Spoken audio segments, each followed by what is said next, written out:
Ce que je peux vous dire, c'est que ça fait plusieurs années moi, que je pratique cette méthode, que je vais au cours de cette gamme et que le terme régénérateur, il est absolument pas usurpé. Oui, alors justement, pourquoi est-ce qu'il n'est pas usurpé? Alors, Vous allez parce dire que vous régénérer?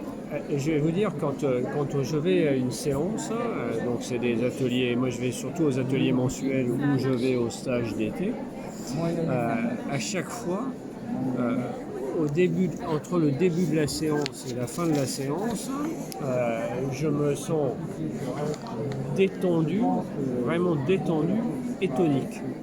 C'est-à-dire que c'est vraiment un lâcher de l'ensemble des tissus, donc les tissus du corps. C'est un peu comme si je retrouvais l'axe, le mât du bateau, et les voiles, les haubans peuvent se laisser détendre. Qu'est-ce qui s'est passé? Et ben, qu'est-ce qui s'est passé? C'est que par exemple, je prends bien conscience qu'au début de la séance, parce que ça commence toujours comme ça, une séance, on prend d'abord la photo, on peut dire, la photo, on est allongé, on est assis ou on est debout, mais on prend la photo de comment on est, comment on se sent. Et je peux constater par exemple qu'au début, je respirote, je respire à peine. Et la séance avance, on se pose, on se détend, on fait des mouvements, des mouvements qui sont des mouvements libres et guidés à la fois. C'est-à-dire que la personne, elle est attentive. Vous êtes en collectif ou c'est individuel? Alors il peut y avoir des séances individuelles pour certaines personnes si elles le demandent. Autrement, c'est des séances de groupe, mais c'est entre 8 à 10 personnes, pas plus.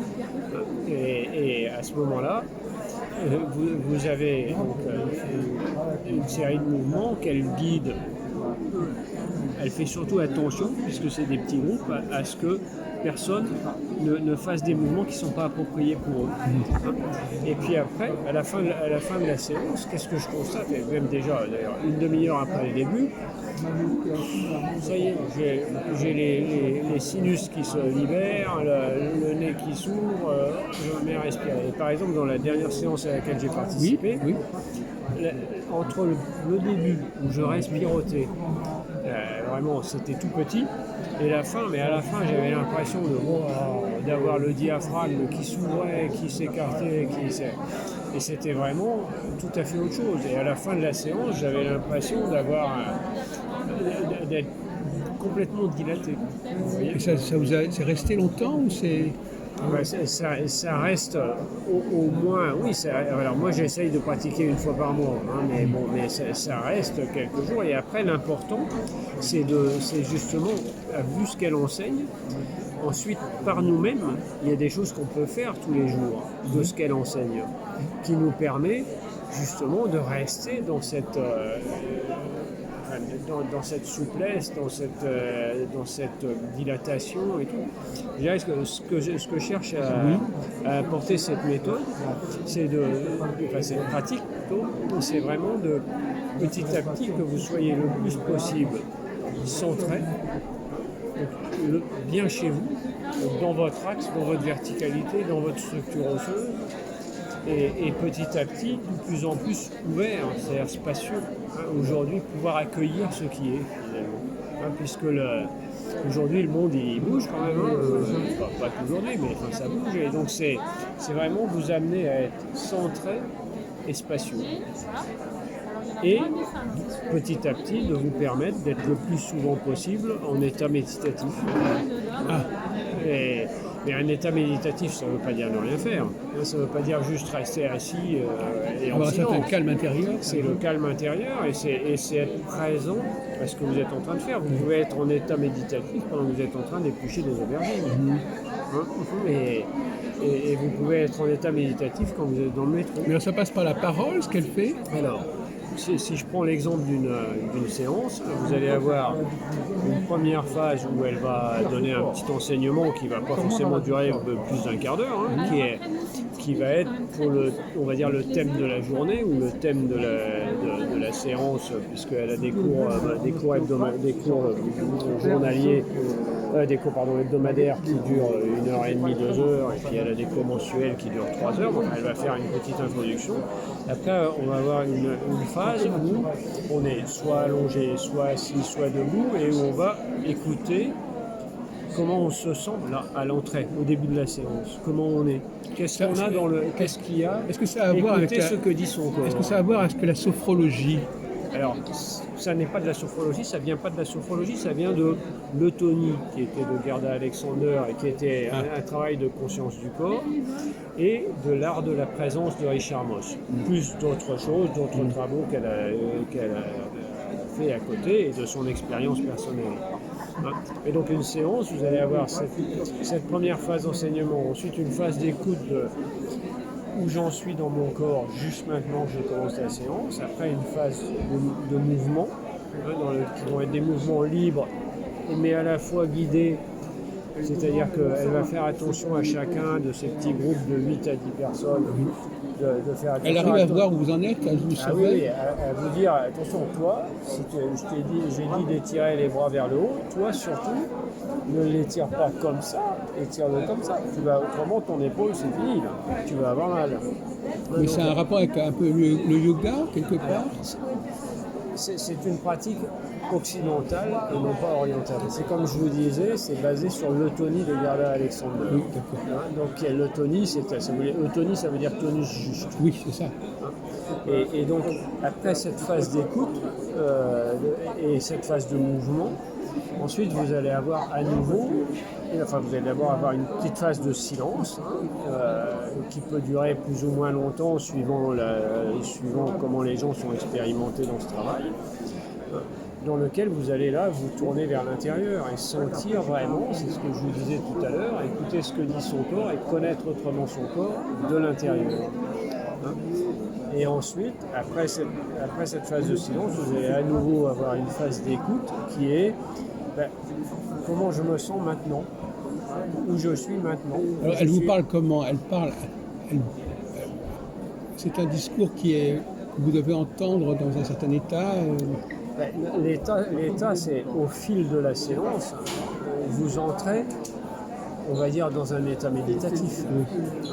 Et donc après cette phase où vous allez avoir écouté comment vous vous sentez, là après il va y avoir un temps de partage où chacun va dire voilà, j'étais comme ça en arrivant et là maintenant je me sens comme ça. Et elle va répondre à chacun et aider les personnes petit à petit à sentir. Alors vous voyez, donc les premiers niveaux, ça va être vraiment vivre avec son corps, et après c'est prendre soin de soi.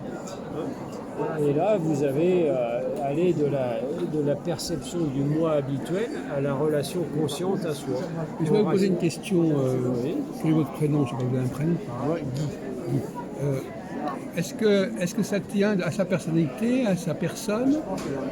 Le fait d'enseigner ça? Oui, enfin, est-ce que elle a une présence particulière? Ce que je peux vous dire, c'est que ce qu'elle enseigne, elle l'incarne. Oui. Il y a des gens vous allez assister à un enseignement et vous vous dites oui, bon, voilà. Ça sort du mental. Là, vous la voyez et elle enseigne, elle vit ce qu'elle enseigne. Et ça, c'est très important. Elle est irremplaçable. Pardon? On ne peut pas la remplacer. Aujourd'hui, il n'y a personne qui assure son cours à sa place. Oui. Après, irremplaçable, personne n'est irremplaçable, mon cher monsieur. Une forme de chamanisme, quelque part Non, je ne pense pas. C'est une expérience de, si vous voulez, cette personne, Chantal Carrier, ça fait 35 ans ou 40 ans qu'elle pratique pour elle, et ensuite, il y a peut-être 25 ans ou quelque chose comme ça qu'elle s'est mise à l'enseigner, mais qu'elle pratiquait pour elle, en partant d'abord de l'eutonie, puis petit à petit en amenant d'autres choses. Alors, donc elle le vit. Alors, est-ce que vous pouvez nous dire un petit peu plus ce que c'est que l'eutonie?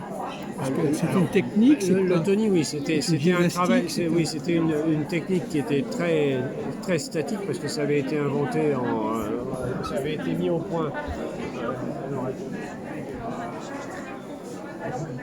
C'était une méthode qui avait été mise au point par Gerda Alexander à la fin des années 40. En fait. C'était une dame allemande qui s'était réfugiée au Danemark. Gerda Alexander, oui. Et elle avait mis au point une pratique qui était très statique et de descendre dans le corps. Donc c'était vraiment prendre conscience de votre corps. Alors, c'est pas inintéressant, mais aujourd'hui le monde il bouge beaucoup plus que ce qu'il bougeait à l'époque. Hein. Et donc C'est une forme de relaxation par certains côtés. Voilà, la méthode de Gerda Alexander, c'était principalement, on va dire, au niveau de la relaxation. Voilà, c'est la Kundalini, c'est les chakras un peu, etc.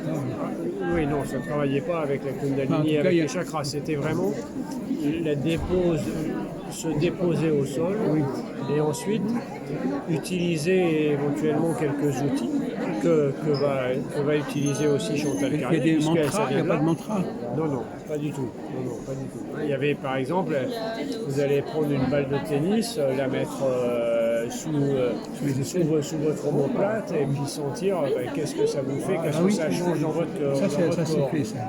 Voilà, ça. Dans le Tony, vous aviez des outils comme ça, ou un sac de marron séché, bien sûr, que vous mettez là sous la sacro-iliaque et vous sentez qu'est-ce que je sens et est-ce que ça peut détendre mes tissus. Ça, c'était la méthode de base que Madame Carrier a fait évoluer et qu'elle utilise aussi dans certains de ses cours des outils de ce type-là. Donc le principe de l'eutonie, ce serait quoi à votre avis? Le principe de Parce que là, vous avez des applications, mais quel est le concept qui est décliné comme ça? Moi, j'ai peu pratiqué l'eutonie. Moi, je suis allé directement au mouvement régénérateur. Oui, donc voilà.